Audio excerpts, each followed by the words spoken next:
The state cannot live with competing loyalties, no more than it can live under any other's rule. Hence the meaning of its sovereign will. That's exactly what sovereignty is. But of course, I am seeing it from ugly ways that most people don't choose to see it. So secularism cannot be understood as a neutral mode of governance, as if it is not entangled in some form of metaphysics. In fact, it is, and profoundly so. Secularism is a method of state governance that has as much to do with religion, for example, as anything else.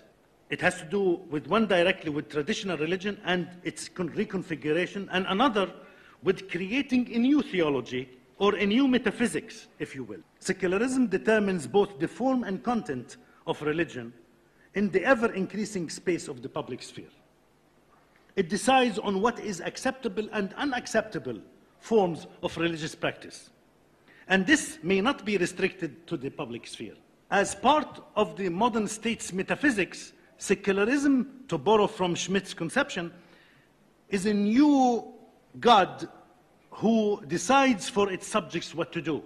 Hence the good citizen. The good citizen, who is a paradigmatic citizen in Europe, is simply a citizen who bought the story of the state. It should not be surprising then that with persistent legislation over 2 or 3 generations, these rules of practice translate into tenets and creeds in the minds of the citizens.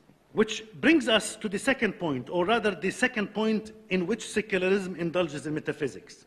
Secularism is given a new theology, a new metaphysic, by the fact that we are willing to die for it. American soldiers go fight in Afghanistan and Iraq to protect the American way of life.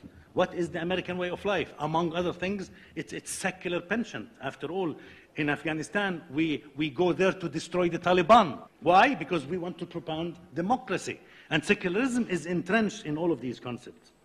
So we die for the sake of secularism. And there is nothing worth of death unless it is for gods. And secularism has become a god.